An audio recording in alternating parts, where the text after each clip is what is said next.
Pada tahun 1645 Sultan Agung Hanyokrokusumo Raja Mataram wafat. Beliau digantikan oleh putranya yang bernama Sultan Amangkurat yang menduduki tahta kerajaan Mataram. Tahun-tahun 1646 sampai tahun 1677 berbeda dengan mendiang ayahnya. Sultan Amangkurat I bersifat lemah terhadap VOC, bahkan mau bekerja sama dengan kompeni Belanda itu, sehingga menimbulkan rasa kecewa dari banyak pihak, terutama kaum ulama, serta daerah-daerah mancanegara. Di sana-sini banyak pihak yang memberontak.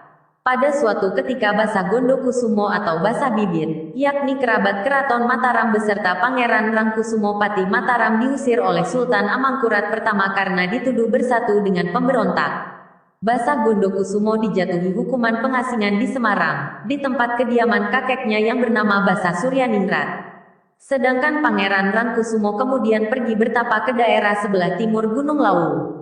Akhirnya Basa Gondokusumo bersama-sama dengan Basa Suryaningrat pergi ke sebelah timur Gunung Lawu mencari tempat pemukiman yang baru. Di sini oleh Ki Ageng Mageti yang cikal bakal daerah ini beliau berdua diberi sebidang tanah untuk bermukim. Setelah mapan Suryaningrat mewisuda cucu beliau yakni Basa Gondokusumo menjadi penguasa di tempat baru ini dengan gelar Yosonegoro, yang kemudian dikenal sebagai Bupati Yosonegoro yakni pada tanggal 12 Oktober tahun 1675. Sedang tanah baru itu diberi nama Magetian, karena tanah tersebut sebagai jasa pemberian Ki Ageng Mageti.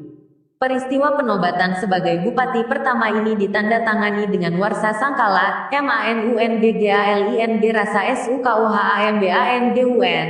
Daerah Magetan merupakan suatu daerah yang perbatasannya sebelah barat dengan Gunung Lawu menuju ke barat daya merupakan deretan Sidaramping, Gunung Jabolarang dan Gunung Kukusan berbatasan dengan Kabupaten Karanganyar, Jawa Tengah. Di sebelah utara merupakan daratan yang bergelombang naik mengarah ke timur sampai dengan barat ke kaki Gunung Lawu berbatasan dengan Kabupaten Ngawi. Sebelah selatan merupakan dataran rendah berbatasan dengan Kabupaten Madiun. Sungai yang memotong daerah Magetan menjadi dua bagian mulai dari pangkal sumber di bawah Cemoro Sewu, Gunung Kendil dan Gunung Sidoramping adalah Sungai Gandong yang merupakan jalur bersejarah penuh dengan misteri dan ditaburi dengan makam-makam zaman kuno. Di Kabupaten Magetan banyak ditemukan peninggalan-peninggalan sejarah yang berupa petilasan bangunan-bangunan purbakala maupun petilasan bekas pusat pemerintahan.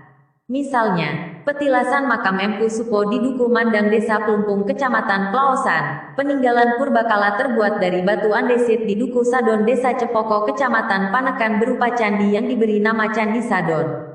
Petilasan Pengger di Duku Pengger Desa Bedagung Kecamatan Panekan. Di puncak Gunung Lawu terdapat petilasan Pawon Sewu, Punden Berundak, Argo Dalem, Sendang Derajat Des, yang diperkirakan dari akhir Majapahit. Petilasan berupa sumur dan masjid kuno bersejarah yang dikelilingi tembok bekas pusat pemerintahan Kabupaten Purwodadi berada di atas tanah lebih kurang seluas 4 hektar dengan bekas gapuro Magetan.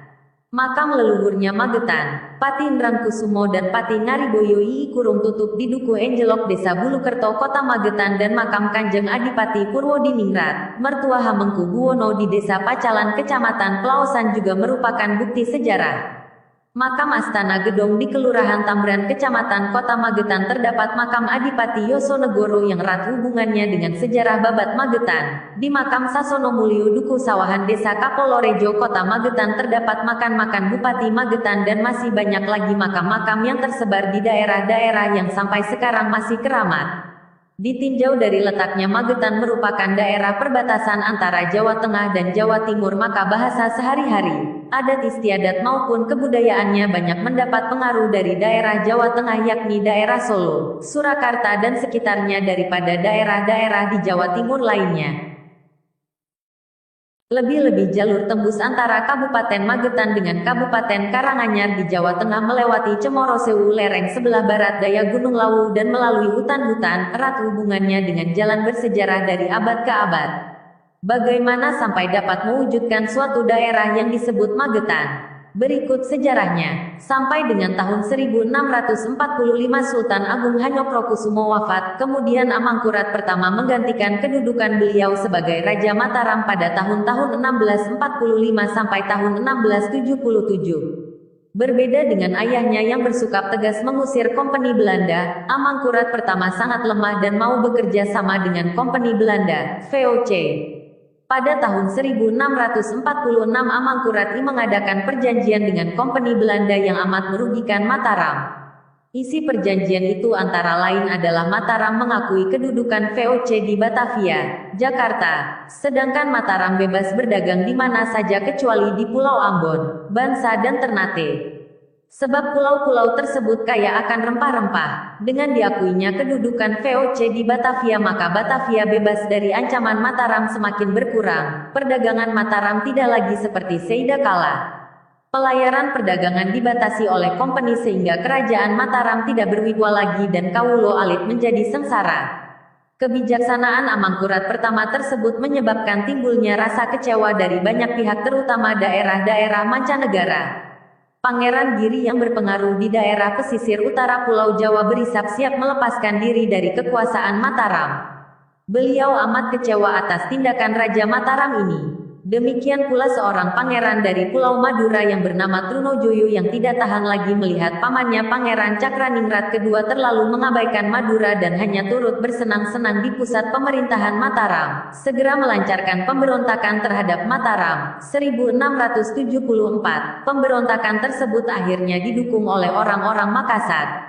Perang antara prajurit Mataram dan Trunojoyo pun tak dapat dihindarkan, hingga banyak memakan korban dari kedua belah pihak. Pada saat kerajaan dalam keadaan kalut seperti ini seorang kerabat keraton Mataram bernama Basa Gondokusumo atau terkenal dengan sebutan Basa Bibit bersama seorang patih Mataram bernama Nrangkusumo dituduh bersatu dengan kaum oposisi dan kaum pemberontak yang menentang kebijakan Amangkurat I. Atas tuduhan itu Basa Gondokusumo dijatuhi hukuman pengasingan di Semarang di tempat kediaman kakeknya yakni Basa Suryoningrat. Sedangkan Patih Nrangkusumo meletakkan jabatannya sebagai patih kemudian bertapa di Gunung Lawu sebelah timur. Beberapa waktu kemudian Basa Suryoningrat mengajak cucunya, Basa Gondokusumo, pergi menyingkir ke arah timur Gunung Lawu. Beliau memilih tempat tersebut karena menerima bahwa di sebelah timur Gunung Lawu sedang dilaksanakan babat hutan yang dipimpin oleh seorang bernama Ki Buyut Suro yang kemudian bergelar Ki Ageng Getas. Orang-orang itu sangat patuh dan rajin melaksanakan babat hutan. Demikian juga Ki Buyut Suro dengan sabar mendampingi mereka yang bekerja penuh semangat. Babat hutan itu dilaksanakan atas perintah Ki Ageng Mageti yang cikal bakal daerah ini. Ki Ageng Mageti adalah seorang putra Magetan yang memiliki banyak kelebihan. Beliau adalah sosok yang arif, bijaksana, berbudi luhur, berperilaku soleh serta memiliki kawaskitan. Apa yang dipunyai itu semua semata-mata hanya untuk kepentingan Kawulo, baik kawasan Magetan maupun Kawulo Enjaban Rangka. Karena sifat yang demikian agung itulah maka Ki Ageng Mageti sangat disegani serta dapat dijadikan suri teladan bagi Kawulo dan sesamanya.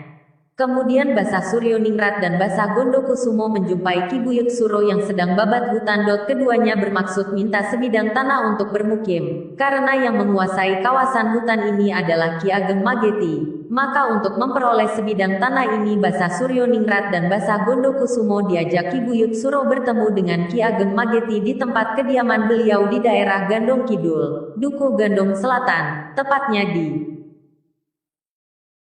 sekitar alun-alun Magetan sekarang ini. Pertemuan antara Basa Suryoningrat dengan Ki Ageng Mageti yang akrab ini dilanjutkan dengan perdebatan sengit terhadap suatu pernyataan sandi yang diberikan oleh Ki Ageng Mageti kepada Basa Suryoningrat. Setelah ia dapat menjawab dengan tepat dan benar pernyataan sandi keraton yang dilontarkan oleh Ki Ageng Mageti, akhirnya Ki Ageng Mageti yakin bahwa Basa Suryoningrat adalah bukan kerabat keraton tapi merupakan sesepuh kerajaan Mataram. Akhirnya beliau diberi sebidang tanah untuk bermukim, terletak di sebelah utara Sungai Gandong tepatnya di Desa Tambran sebagai tempat yang aman dan tenteram untuk pengayoman para leluhurnya Mataram. Setelah mapan di tempat yang baru ini Basa Suryoningrat mengangkat cucunya yaitu Basa Gondokusumo menjadi penguasa di tempat baru dengan gelar Yosonegoro. Kemudian dikenal sebagai Bupati Yosonegoro, Bupati Magetan yang pertama kali. Wisuda Bupati Yosonegoro oleh Basa Suryoningrat ditandai dengan penyerahan sebuah keris pusaka. Pesta syukuran wisuda Bupati tersebut berlangsung secara sederhana. Syukuran ditandai dengan pemotongan tumpeng oleh Basa Suryoningrat diberikan kepada Yosonegoro dan dihadiri oleh masyarakat setempat. Wilayah pemerintah tersebut dinamakan Magetan. Karena peristiwa terjadinya Kabupaten Magetan ini adalah atas pemberian tanah dari Ki Ageng Mageti, maka daerah baru tersebut diberi nama Kota Mageti. Mengalami penambahan menjadi Magetian, akhirnya berubah nama menjadi Magetan sampai sekarang.